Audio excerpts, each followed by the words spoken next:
Ja, wij zijn volksvertegenwoordiger en als we straks naar buiten gaan, hier de straat op en het volk vragen, moeten we tientallen miljoenen, honderden miljoenen euro's aan Aruba, Curaçao en Sint Maarten geven, dan weten wij, voorzitter, het antwoord. En toch doen we het. En toch doen we het allemaal, kamerbreed. En ik wil ook over de hoofden van ons hierheen dat aan de inwoners van Aruba, Curaçao en Sint Maarten laten weten. Toch doen we het. Dat is ons koninkrijksgevoel. Maar we stellen één eis, één voorwaarde, in jullie belang. Dat dat geld ook bij jullie terechtkomt. Bij de armen van Aruba, Curaçao en Sint Maarten die het geld nodig hebben.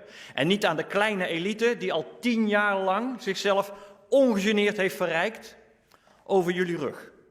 Want er zijn te veel mensen rijk geworden dankzij jullie armoede. Dat willen we bestrijden. Wij staan aan jullie kant en daarom stellen we die eisen, kamerbreed. En het is nu aan de politici. Aruba heeft ja gezegd. Curaçao, Sint Maarten nog niet. Het is jullie keus.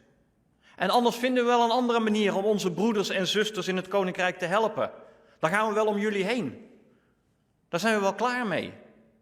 Ja of nee? En dat zeg ik ook tegen de staatssecretaris. Het is ja of nee. Het is geen ja maar of ja mits. Ja of nee. Ik ben benieuwd naar de reactie van Sint Maarten en Curaçao. Dank u wel, meneer Van Raak.